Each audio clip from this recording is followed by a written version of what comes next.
All right. Welcome back to Thursday with me.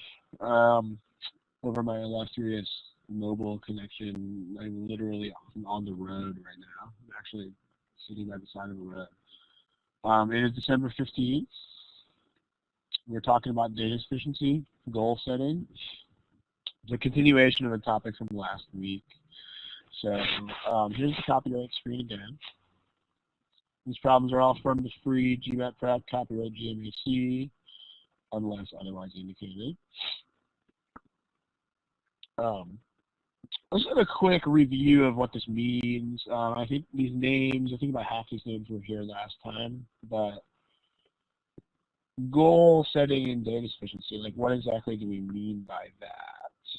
So let's go to a blank screen and just make sure that we are on the same page there. So when we say this, and again, we do assume that everybody understands what the multiple choices are for data sufficiency. So if you don't know what those are, A, B, C, D, E, I can probably throw those onto the screen for you. Just let me know in the chat.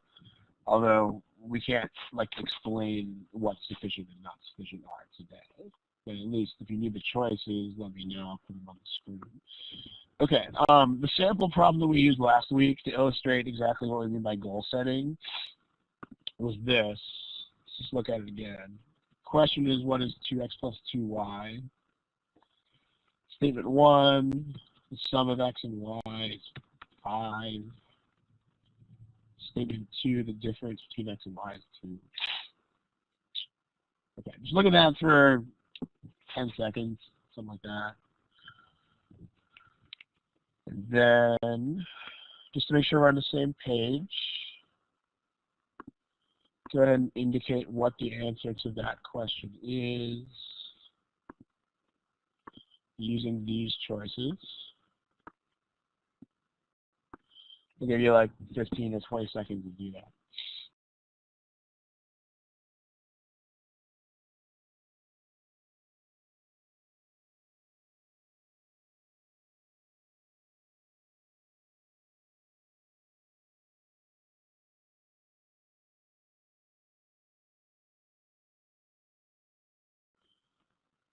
Okay, still about 5 or 6 people that don't have an answer indicated to this. There's no data sufficiency answers, right? If you don't have A through E picked here, just to make sure we're on the same page. Let's pick something. If you don't know what the data sufficiency answer choices are, please tell me that like right now, so I can go fetch those and throw them on the board. If not, you should all have the A through E. Okay, so this is A. Just make sure we're on the same page here. The goal, when we're talking about goal setting here, the goal that we are actually setting is what the problem wants to know. In this case, that's this. This is the goal. What's not the goal? You can tell me in the chat box. There are a lot of things that are not the goal. You don't want to know what color the sky is or anything, but what might some people think they have to do that you don't want to do?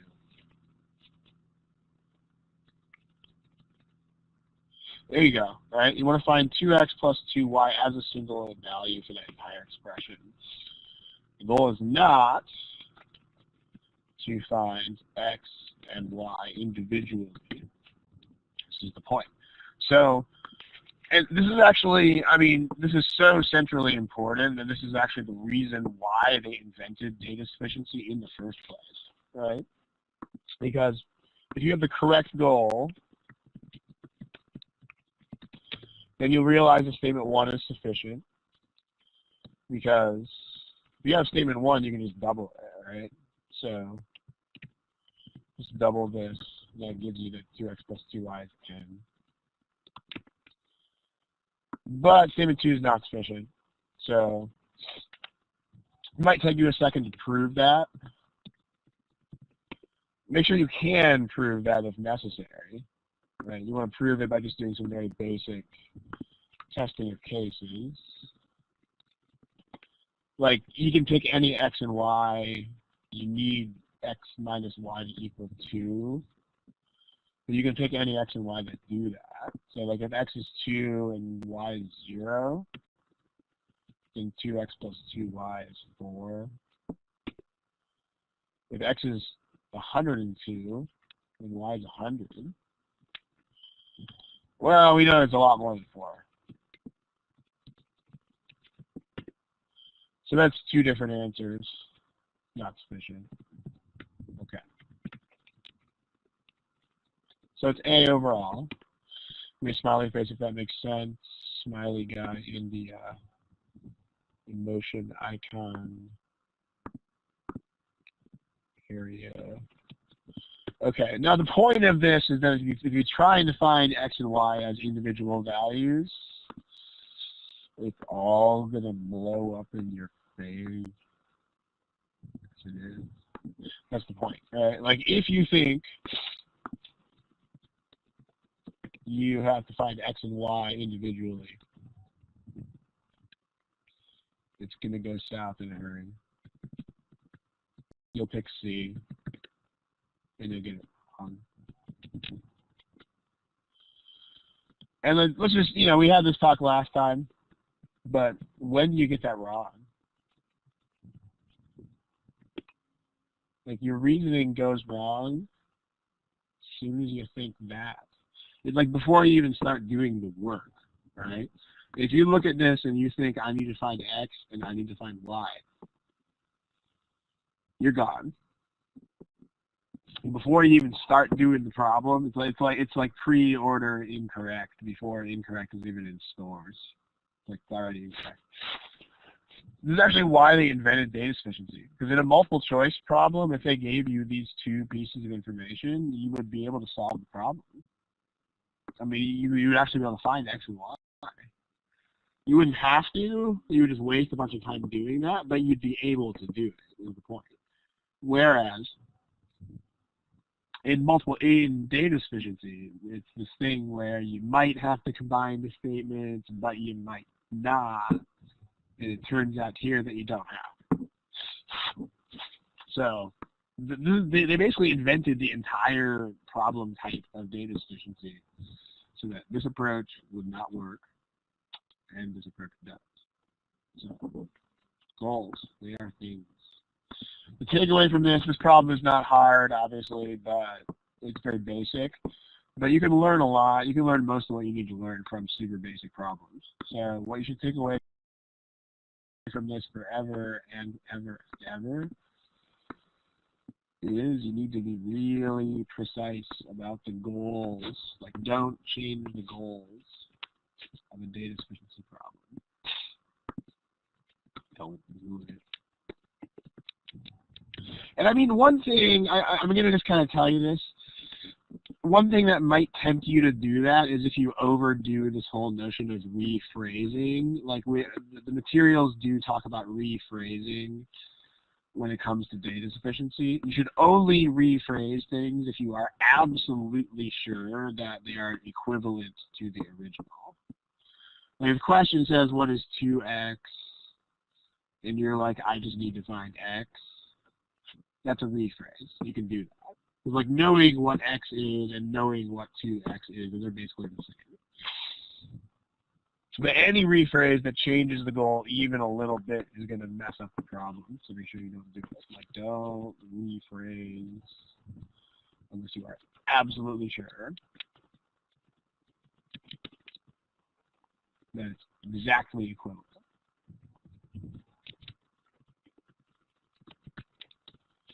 So, if there's any doubt, don't do it. Okay, let's do a problem. Any questions before we dig into one here? Let's do it. Let's do a problem. Grab one for you. How about that one right there? That's where your multiple choice questions are found.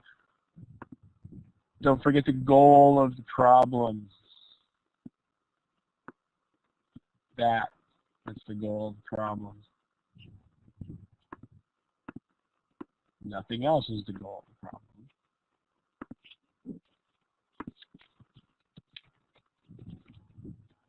And none.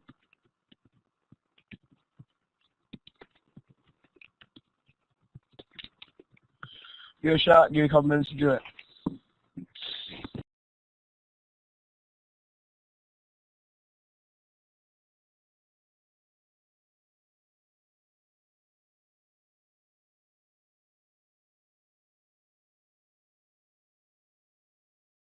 Interesting. We got 4 answers so far, and they're all different.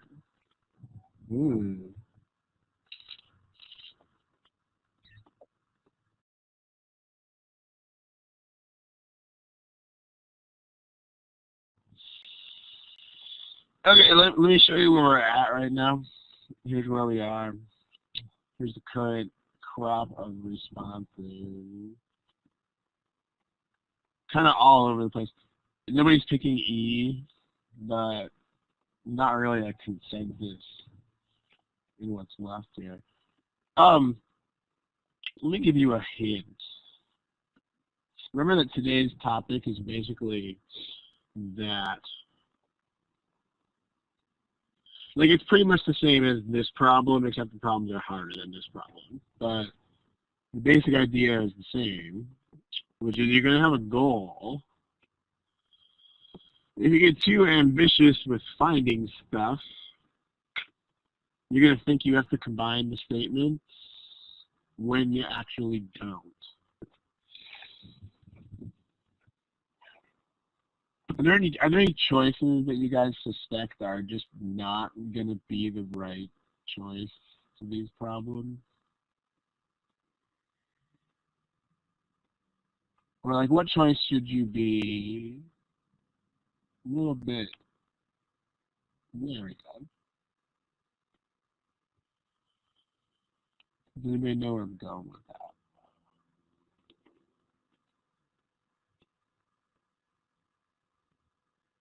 How this one works. Not saying that C will never be the right answer to these, but if you look at how this one works out, if you combine the statements and you get too much information, you can pretty much odds on bet that's not going to be right. Like here, if you put the 2 statements together, you wind up with X and you wind up with Y as numbers instead of this goal. That's the principle you want to keep in mind here. I mean, if combining the statements gives you more information than you actually want,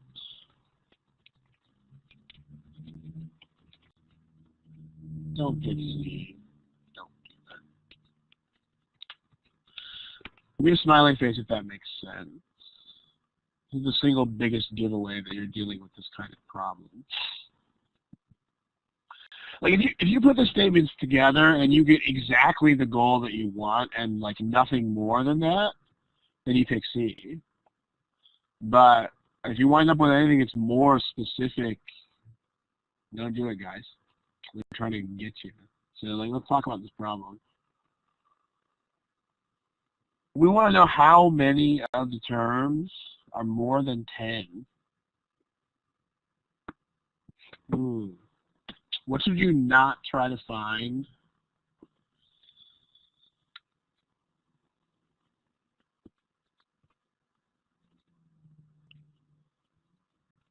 That's a question. Let me know in the chat box.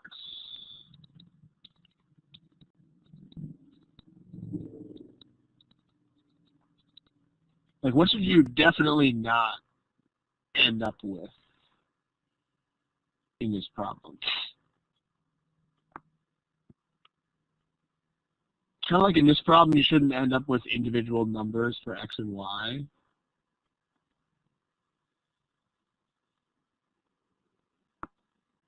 Yeah, you should not end up with all the terms of the sequence. That's bad news bears if you do, right? By the way, what are the term numbers of this sequence?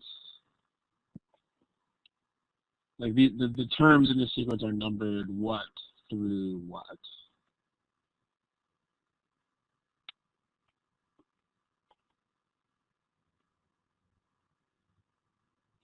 Yeah, it's terms 1 through 15. I mean, because look at what you have here.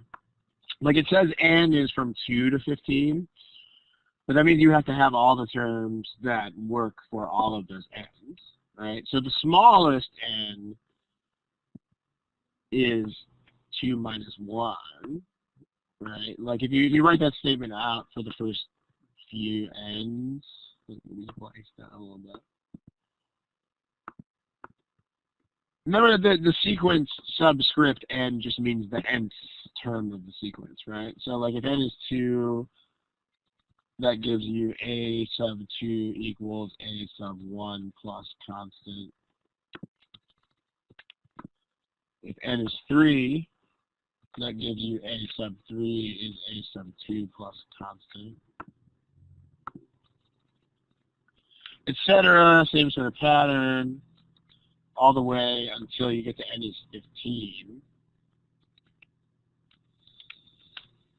In which case the statement is a sub 15 is a sub 14 plus a constant.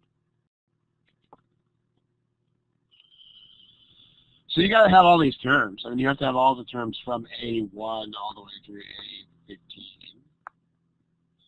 Smiley face, if that makes sense. Also, about the GMAT in general, I only see smiley faces, if that makes sense. You got to have terms 1 through 15. Also, the GMAT in general will always start sequences with term number 1. They have never, ever not done this, and there's no reason to suspect that they ever will. Because remember, this is a test where there are no trick questions and there's no deception. If they started a sequence with term number 2, that would definitely be a weirdo trick question. They're not going to do that. So if you do get a sequence question, I promise you the GMAT will always start sequences with term number 1. If you've done things like Fourier series or things like that, Taylor series, you might, a long time ago when you took calculus, you might have started series with term number 0. They don't do that here. They're always going to start with term 1. So keep that in mind.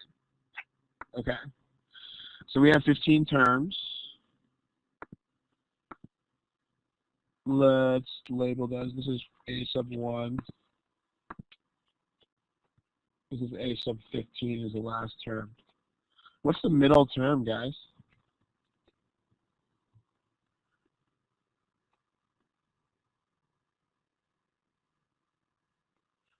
It's halfway between 1 and 15.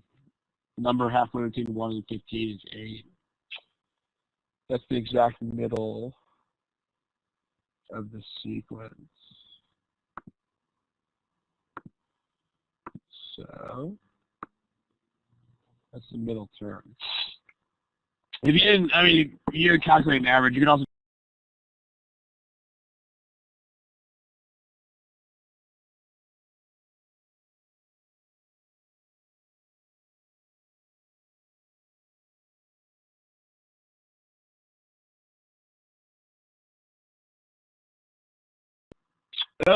sorry about that. I got booted off the internet for a second there.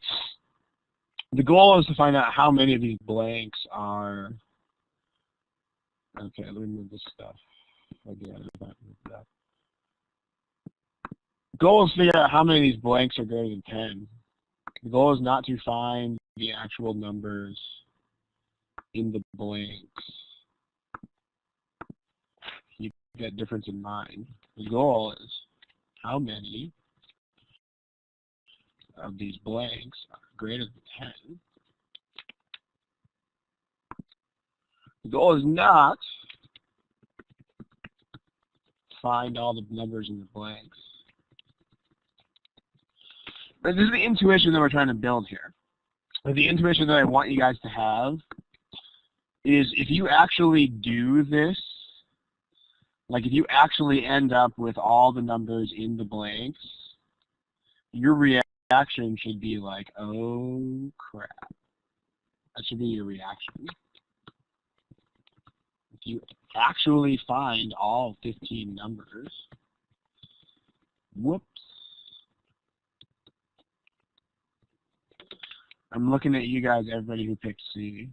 There's a lot of you. Here's the answers again.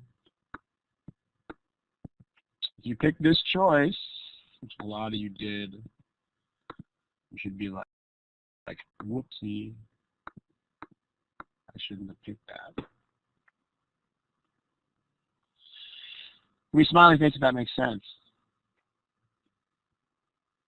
This whole goal setting thing.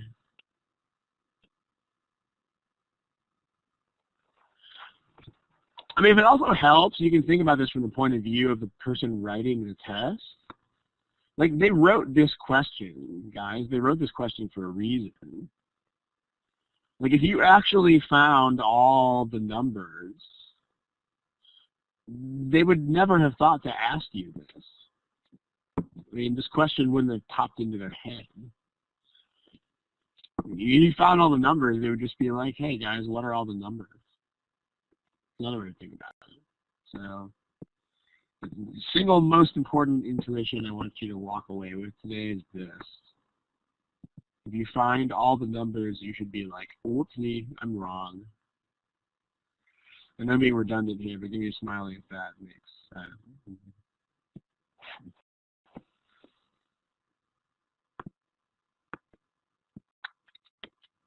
See if we get more than 3 or 4 smileys this time. Okay, I see 5 or 6 of them smiling. Okay. Well, if it's statement 1, I mean, remember, if you get 2 different answers to this, that's not sufficient. I mean, one way that you can do this is to let that be 24. What's one way that you could make the sequence for statement 1?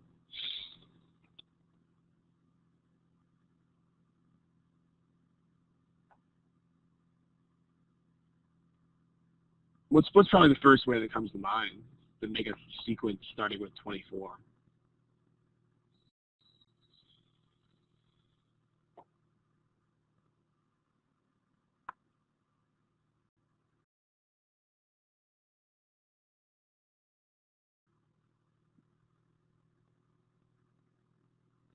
Yeah, you probably, the first thing that comes to mind is probably something like 24, 25, 26. Just counting up by 1, right? Okay. I mean, you know, right, like in this sequence, everybody's going to be greater than 10 because everything is more than 24. So like in here, in this sequence, all 15 terms are greater than 10. Now what the goal is, when you come up with specific cases, the goal is always to try to make 2 different things happen. As Ravi points out, you know that K can be negative. If you don't think of that right away, you can also look at statement 2, because remember, the statements have to work together. So when you see a 8th term less than 1st term, even if you didn't think of negative increments right away, you should realize, oh, hey, I can have a negative increment. So, sure, right? Okay. So you could make this gigantically negative. You could subtract 100 every time. So like minus 76, minus 176, etc. Here, only 1 term is greater than 10.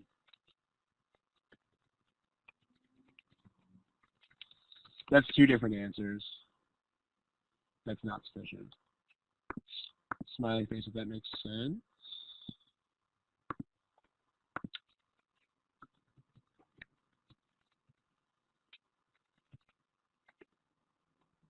Any questions about that, please feel free to type them. Remember, smiley faces means the icons that are underneath your name. Just make sure we're all consistent here. Now I got statement 2.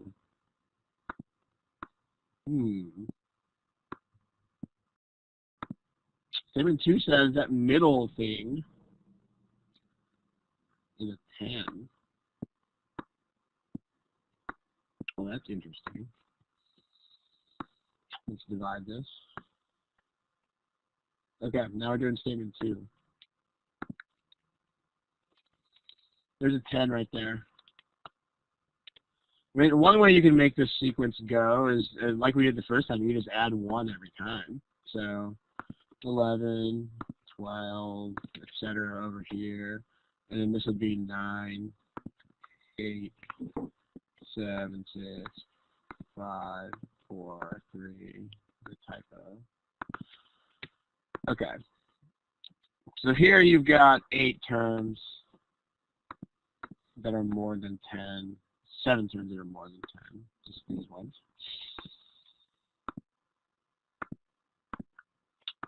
What else might we try?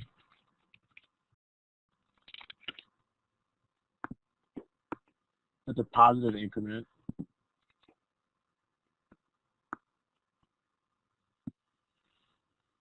Let's try a negative increment. Let's say we should subtract 5 from every number. 5, 0, minus 5, etc. That means going in the backward direction, you're adding 5.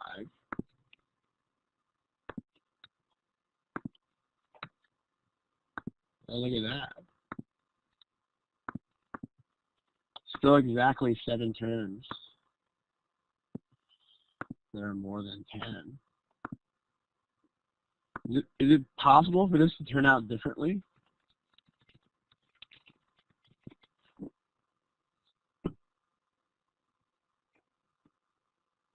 So you can see here, if you're counting down, this is going to happen every time. If you're counting up, this is going to happen every time. Can you have a series that's like 10, 10, 10, 10, 10, 10, 10, 10, 10? Is that a thing? Can you do that?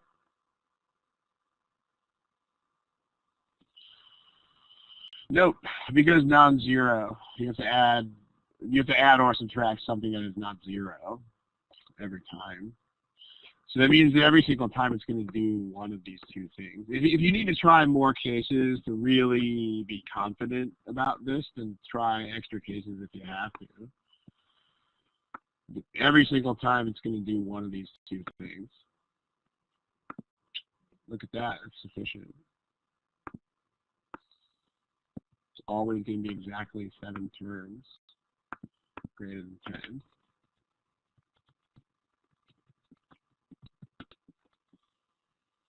Sufficient. This is B like boy. Notice you don't combine the statements at all. If you did combine the statements, again, what should happen is you should be like, uh-oh. Because if you combine the statements, like if you have 2 terms of a sequence like this, it's going to give you every single term. Because there's a constant difference. So if you put any 2 numbers in there, it's going to determine all of them, which should make you very uneasy. That's the point. See 1 or 2 people typing. Let's see what kind of questions we got here. And then we see what you got. But notice again, goal setting, guys. Goal setting is big. I mean, as soon as you see this problem, you should count on. It's really just a matter. What you don't want to do with this is start trying to like memorize some incredibly specific rule for this. I mean, you probably could make some sort of rule where it's like if I have an odd number of terms and I'm given the median, then I know like exactly how many are more or less than the median. That's not going to be useful to you because there's no way that you would ever get a chance to apply that again. So when you do this, because like some people have a tendency to do that, try to make rules on every single problem. If you have that tendency, what you should do is take what you get and just flip through a few hundred other problems and see if you can ever apply that again. And if you can't, then just trash it. It's not necessary. So like, it's not tricky. There's nothing tricky about this question, and there won't ever be anything tricky. If the question is stated in a way that's perfectly straightforward, and this is the goal, there's no tricks. If you have this goal in mind and you just test a couple of cases, you'll get the problem right. It's important that you not think of it as a tricky question, because it's not. Like, there's nothing deceiving about it, and there's nothing misleading about it at all. I mean, if you just test a couple of straightforward cases, you'll realize that that goal is always exactly the same. Not tricky unless you're tricking yourself. That's the beauty of it. The smiley face if this all makes sense. Move on to that problem.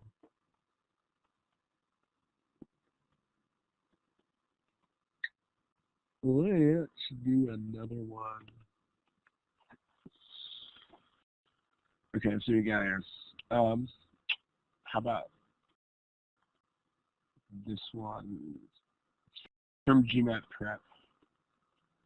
These problems are all from GMAT prep.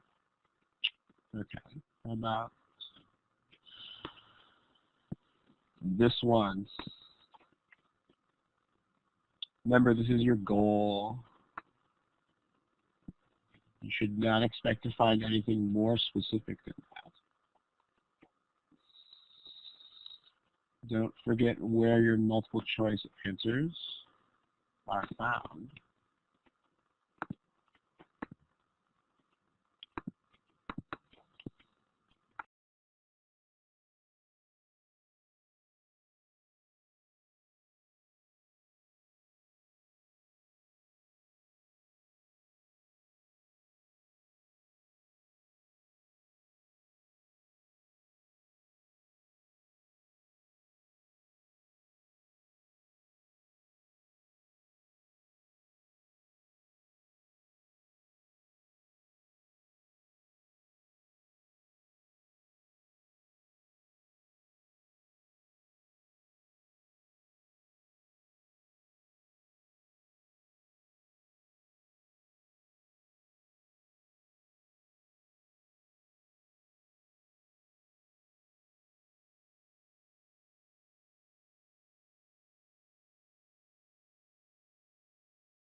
Okay. If you are still genuinely making actual progress, then keep going. No, you should stop. Remember, time management is not some complicated science on this test. Time management is really just, are you stuck or are you not stuck? A very brutally honest way to think about time management is just to think about, would you pay $500 to keep working on this problem?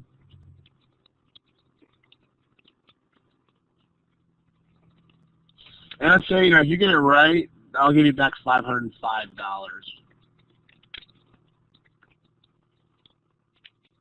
If you get it wrong, your $500 is gone. I mean, these are not very great odds, but if you are sure enough that you're going to get this, you might as well bet, because, hey, you'll make $5. If you wouldn't put that $500 on the table, you're done. That's how time management works. That's all that it is, by the way. There's no minutes and seconds. There's no gauging the length of the problem. There's no, like, you don't have to do any of that. I mean, time management is just this. It's just identifying when you are honestly stuck.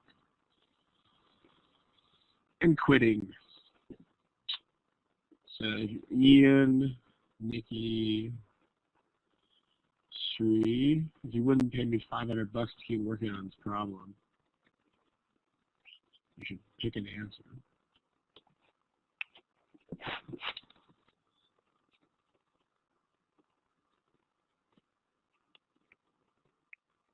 $500.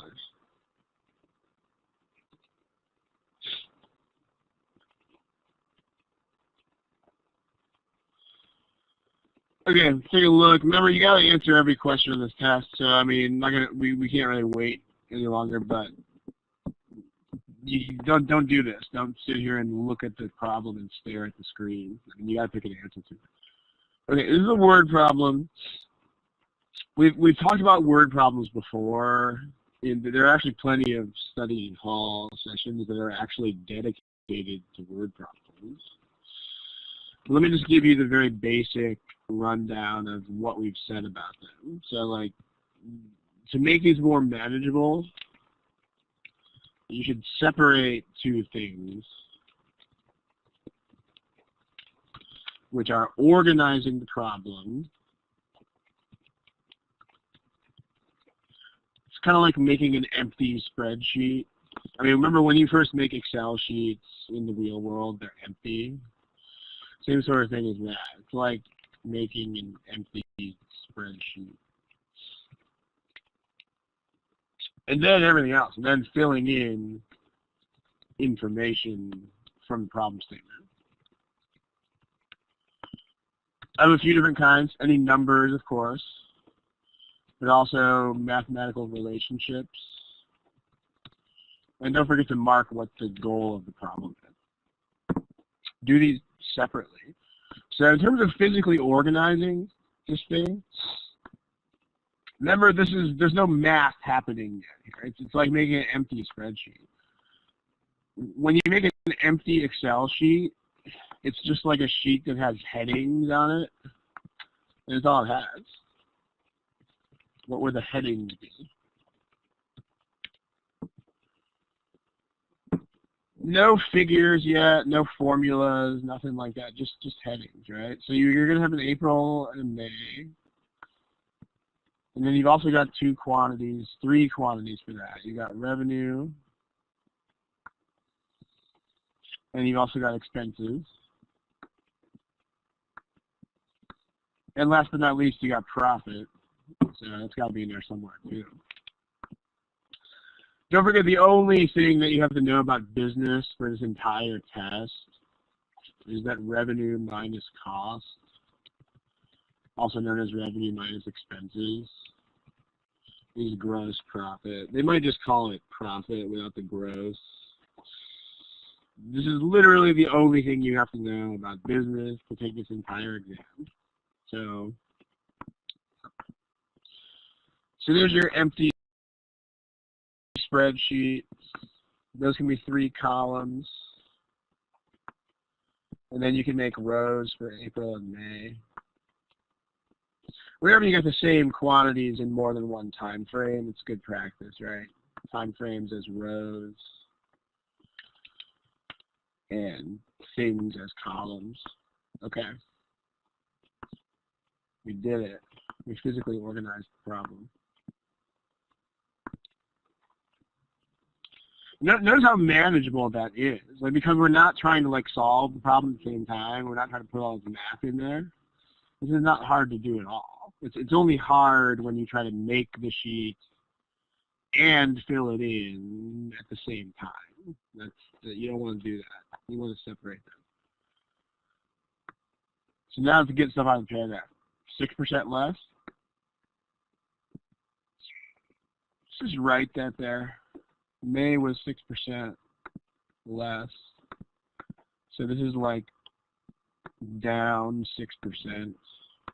I'm just going to write that on there with words.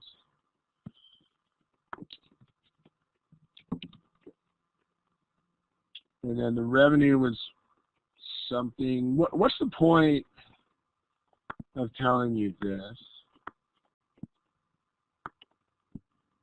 this stuff?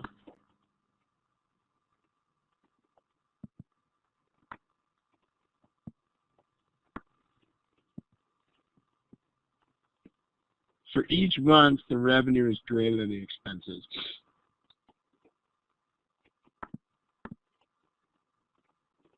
Is that a math relationship, really? Yeah, it's really just telling you profit's positive, right? So, I mean, you can write that. You can say this is like bigger, and this is smaller, and so this is positive. As long as you write that on there somewhere, it's going to be fine. And then, was the store's profit less for May than it was for April? So the goal of the problem is this column.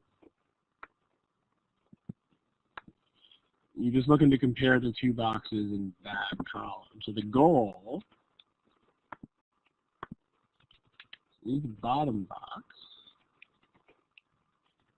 less than the top box.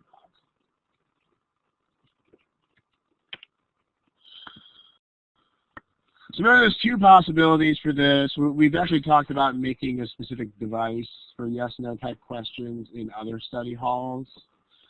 If you know how to do that, you should do it right now. If not, you can watch those other study halls in the archive.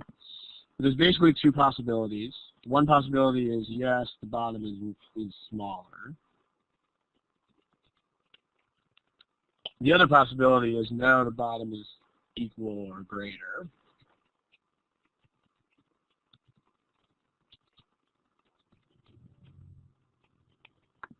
So let's put those golden symbols.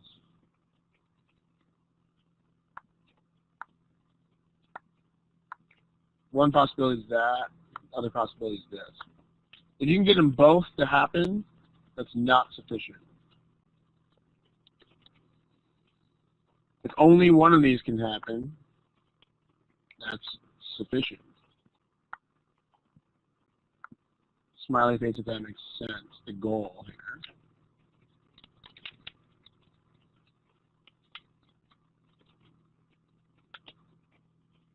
So, not sufficient is what that should say.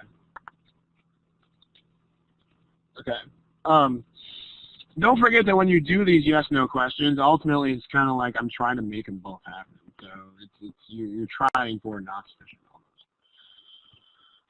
Let's talk about it. How long should statement 1 have taken, you guys? Statement 1.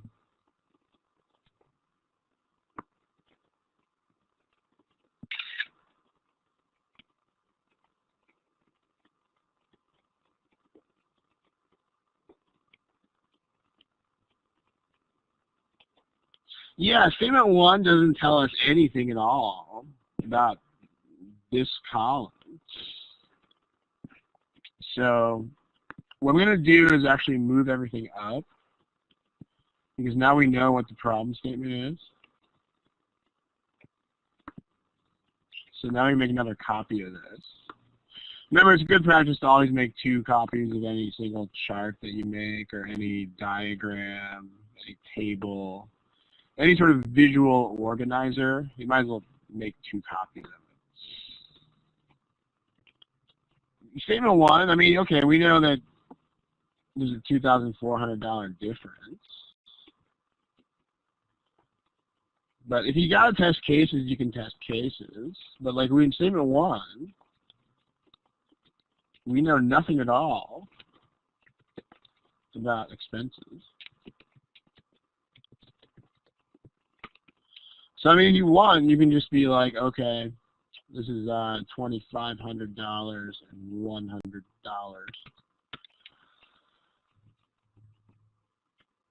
And then you make these numbers up. Okay, let's say our expenses are 0 for both months.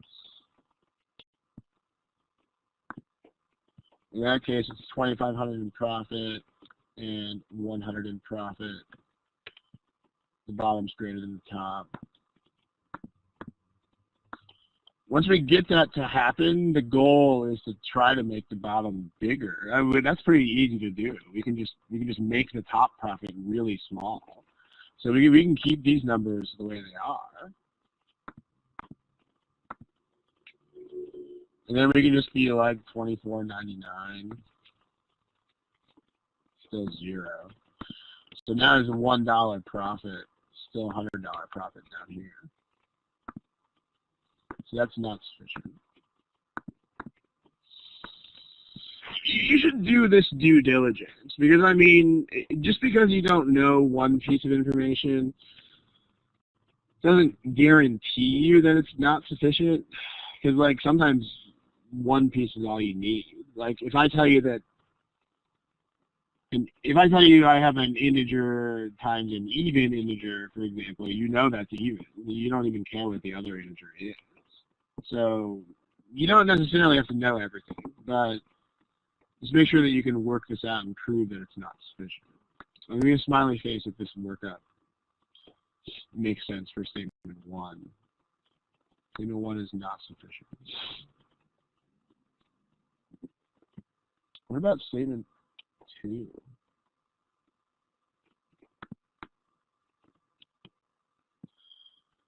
Statement 2, this is 4% down. Let's write that on there.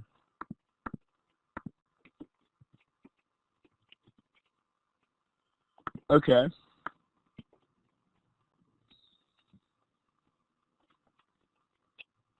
Does anybody see anything funky about this? If not, you can let's throw some expressions at this.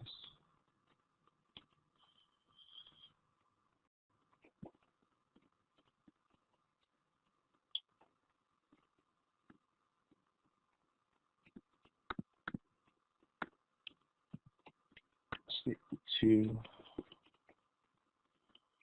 What kind of expressions can you write for going down 6% and going down 4%?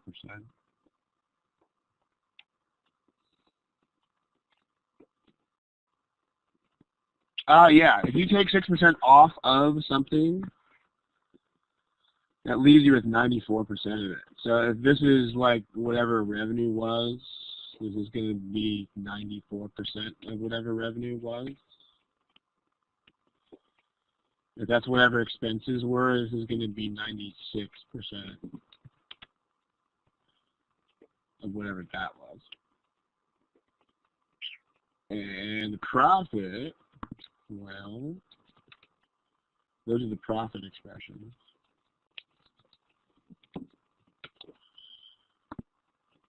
Anybody got a story to tell me about those two?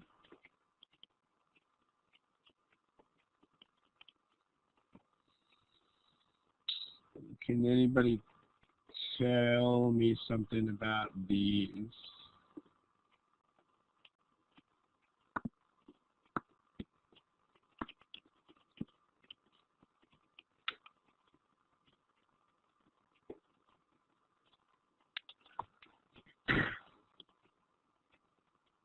You could try plugging in numbers. Let's say everybody's got an intuition about it. Like, let's say that last year you made a certain amount of money and you paid a certain amount of taxes.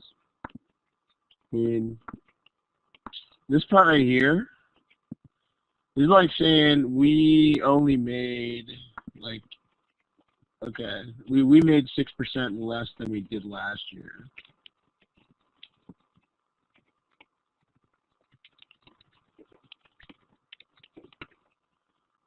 But our taxes were 4% less.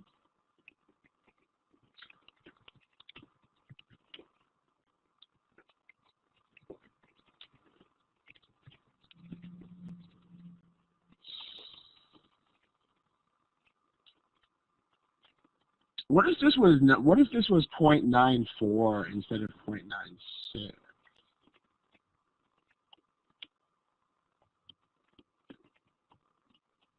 Consider if you had revenue minus expenses or income minus taxes versus, what if it was like 0.96 R instead of 0.9? What if everything was 0.96? How's that going to turn out?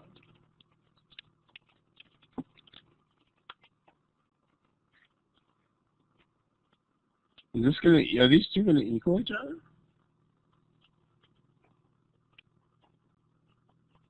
Oh, what? Good guys. I mean, if you don't have the intuition for 96%, think about 50%. If you made half of what you made last year and you paid half the taxes, you would definitely not have the same net income. Heck no, you wouldn't. What would you have?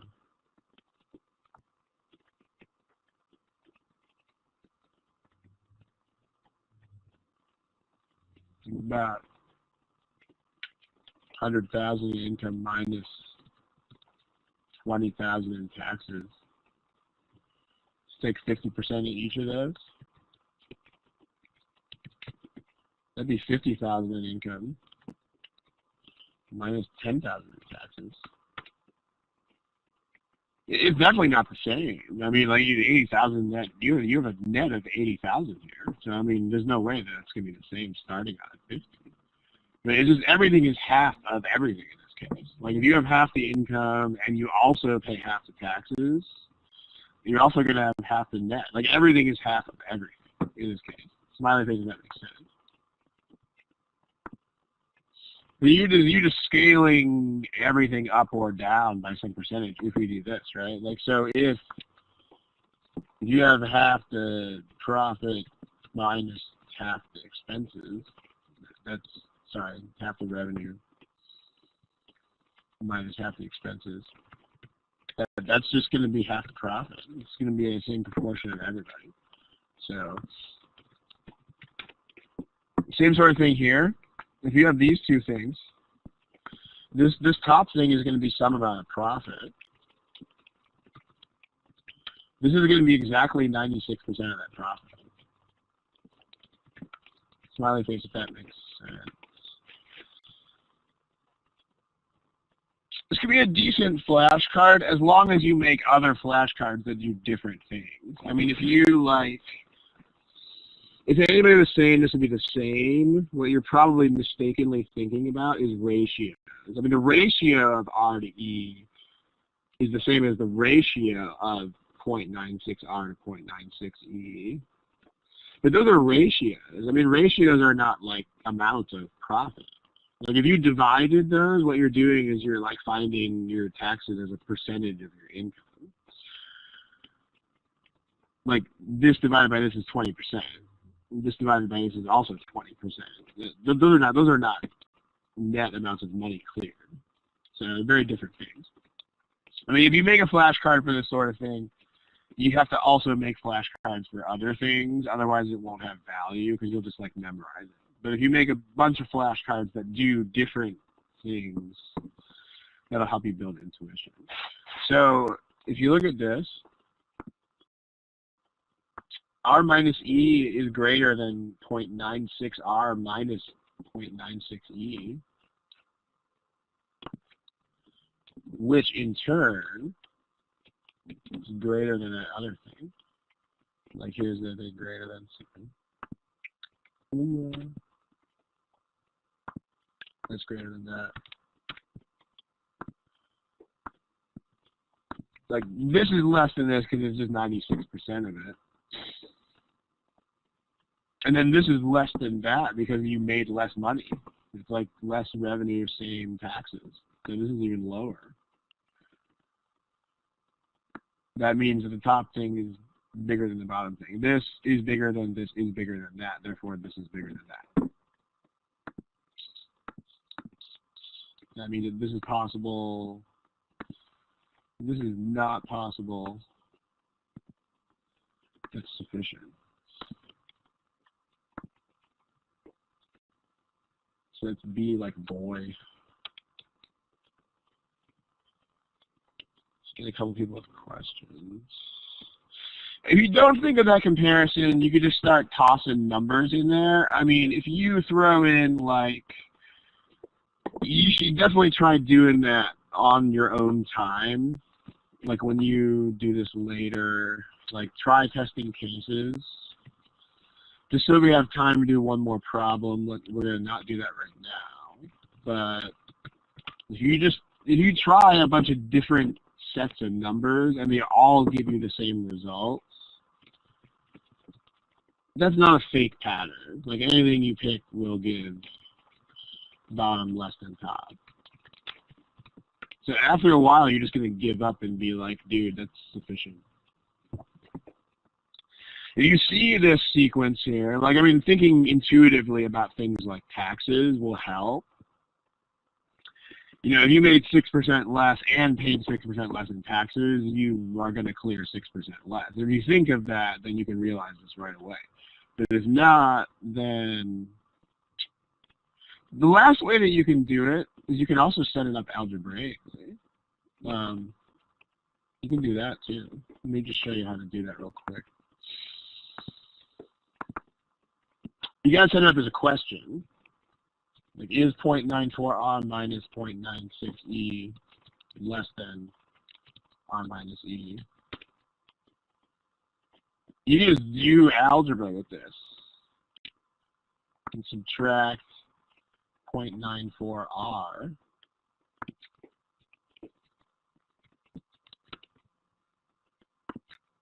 Don't forget to keep the question word. You can also add E to both sides. That'll cancel here. And they'll give you positive 0.04 E over there.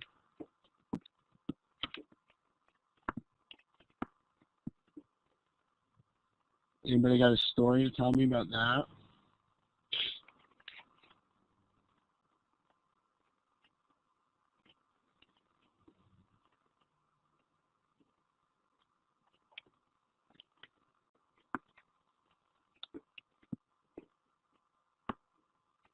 How about that? Don't forget, you will have to use everything they tell you in the problem. That's the last thing about this. Like, one thing that is super consistent about these problems is they will never leave significant information on the table. If they bother to specify something like this is always bigger than this, like, guys, you're going to have to use that.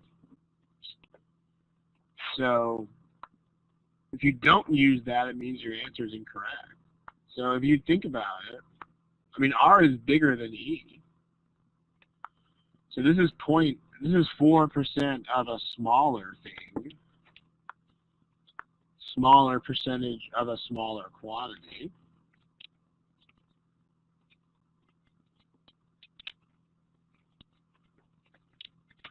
And this is a bigger percentage of something that is already bigger.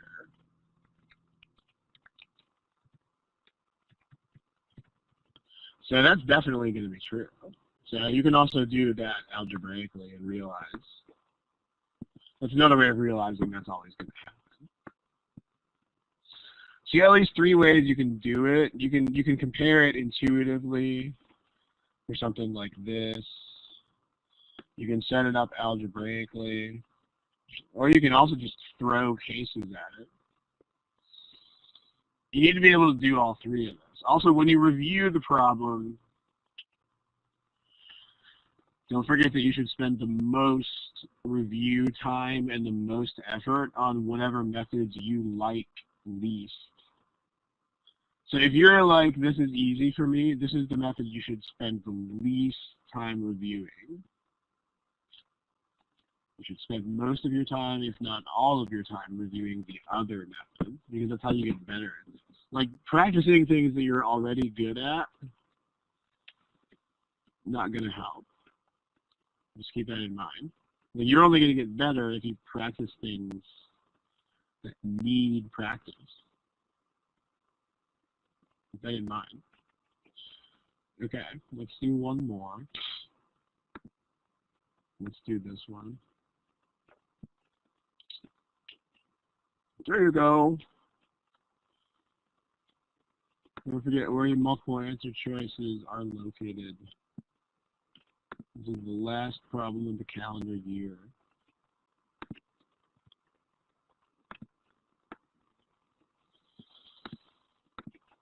Goal setting, this is the goal. What's not the goal, guys?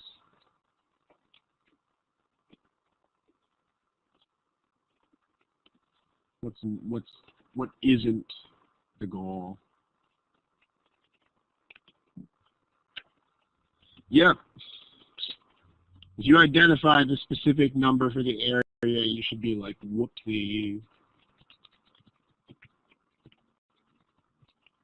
Don't forget.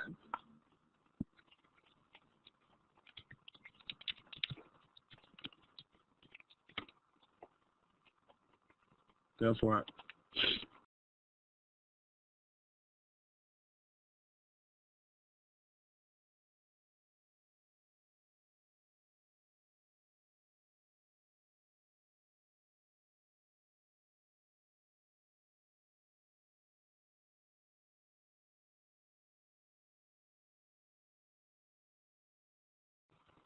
Okay, if you're still going at this point, the question is, would you pay me $500 to keep working on the problem?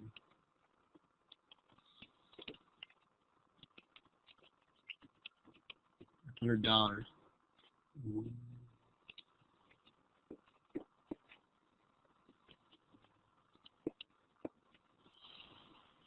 Gabby, Jody, Jose, Rosia, and Sri. Yeah, pick something.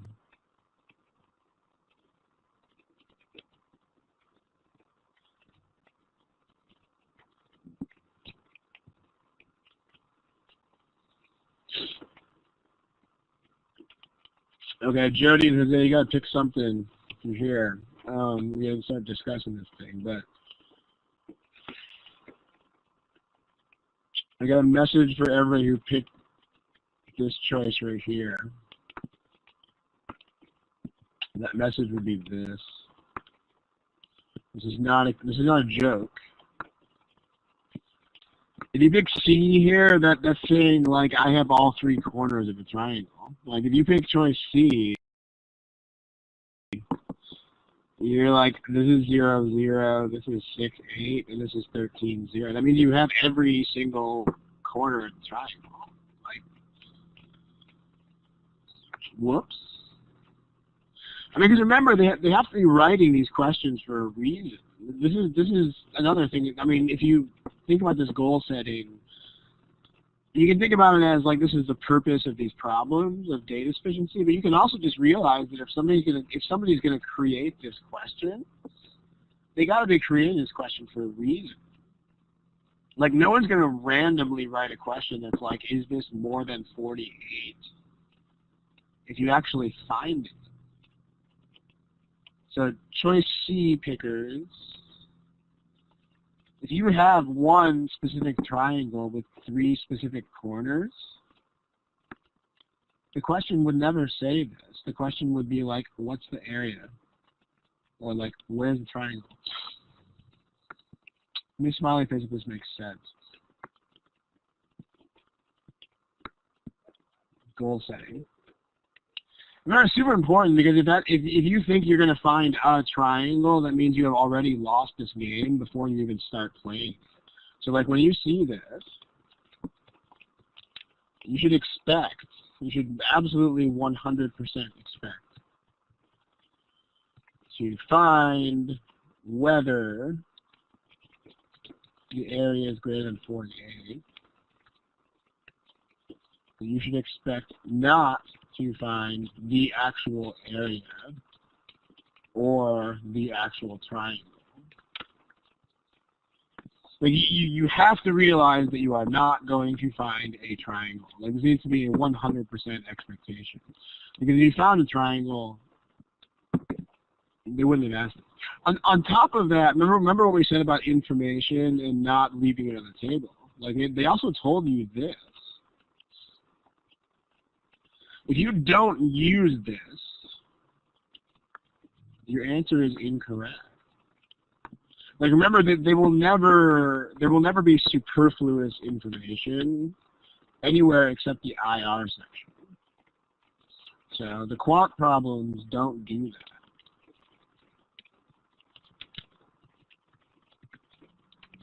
So what that means, in other words, is if you don't use this statement,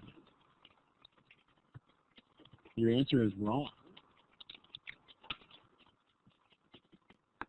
If you pick choice C, you should also keep that in mind too, because if you pick C, you don't ever use that. You're just like, dude, I have a triangle, and I'm happy.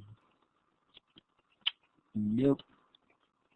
Okay, let's take a look. You should make 2 copies of the diagram, because you should always make 2 copies of any diagram for data sufficiency. There's second copy. Statement 1 and statement 2. Okay, let's take a look. Also, don't forget, if you're still not super clear on yes, no, data sufficiency questions, we actually have a couple of study hall workshops just on that. But make sure you know what your goal is. There's 2 possibilities here, which are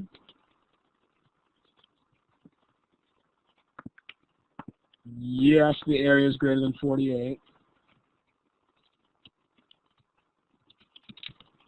and no, the area is not greater than 48, which means it's equal to or less than 48. And if you can make both of these happen, that's not sufficient. Smiley face if that makes sense.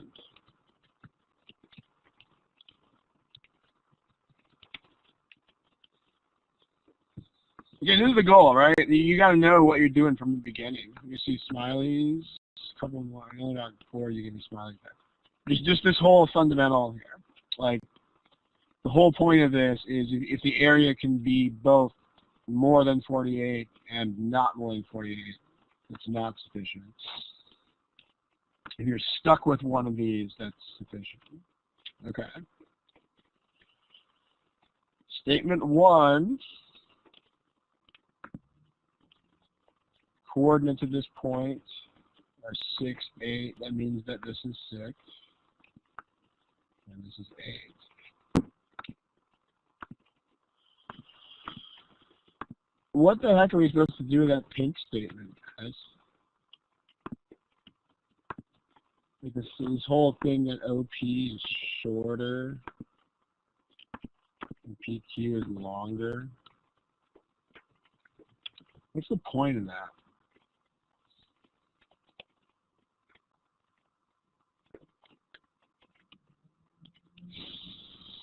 Yeah, right. Because if you theoretically had the same, you had a totally symmetrical triangle. Like if these guys were the same, then these guys down here would also be the same. So what's happening here is it's like you're just stretching out the right-hand side of that picture. It's like looking like that now. Like if you pull this out so that that's any longer than that, that means that this part is more than 6. Smiley face if that makes sense. It's like you're physically pulling this out. So, well, you think in terms of areas, right? I mean, 1/2 times 8 times 6, that's an area of 24 for the left-hand triangle. It's not 14, it's 24. 1/2 times 8 times something that's more than 6 is something that's more than 24. That means your total is something that's more than 48. Look at that. This is exactly the goal problem. It's precisely what we're being asked to find. There's nothing tricky about it. And they wanted to be tricky. You could always find out that it was like more than 52 or something. They're not even going to do that. Like, I mean, they really want to reward you if you have the correct goal in mind. Like, they're not going to put additional triple wires in front of you like that. Like, if you know that you're trying to figure out just greater than 48 or not, you're going to get this problem right. It's totally going to happen. It's very straightforward. It's not tricky. It's not disingenuous. They're not trying to misdirect you. If you have the right goal, you're going to get it right. Smiley face if that makes sense.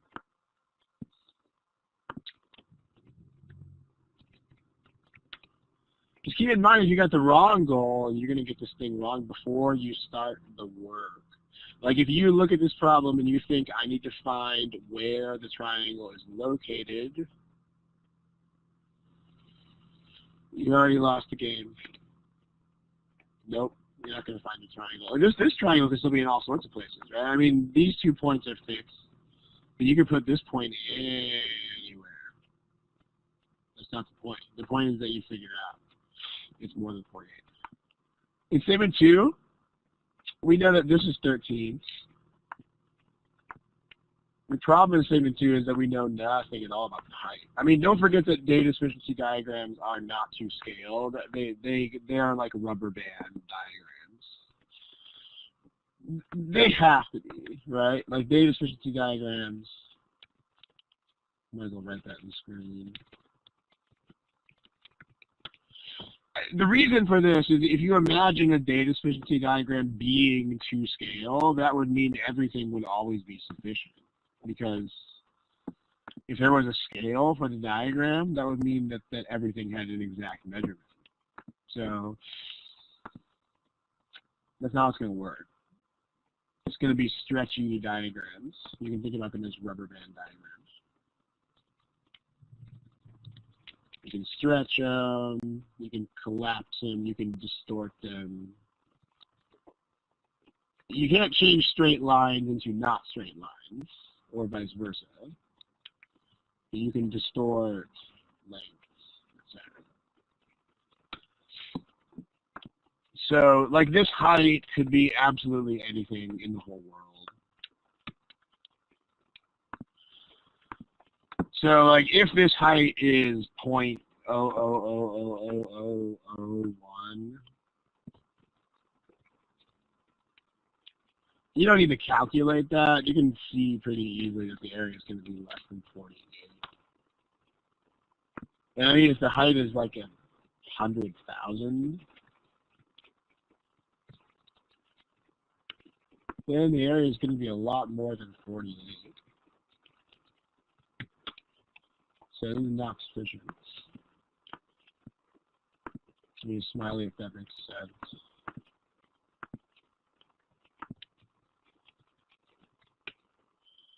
So overall, it's A like alligator. Sweet. Okay. That does it for Thursdays with me for calendar year 2016. It's a long time. I've been doing this thing for like 7 years now. 7 years. We're going to have the next one in January at some as yet undetermined point. It's probably going to be either January 5th or 12th. Don't know exactly for sure yet. It'll be posted on the website once we know. We'll give you at least a couple weeks notice. We should have those dates finalized basically by next week. Like before Christmas, you should know when the next installment is. So keep your eyes out for it. In the meantime, have a fantastic holiday season. If you're going to travel, travel safe. Spend some time with your family. Take some days off the GMAT, guys. Do not study the GMAT every single day of the holiday. I will come get you. Don't do it. All right. Thank you. A little bit over time. Gonna kill the microphone.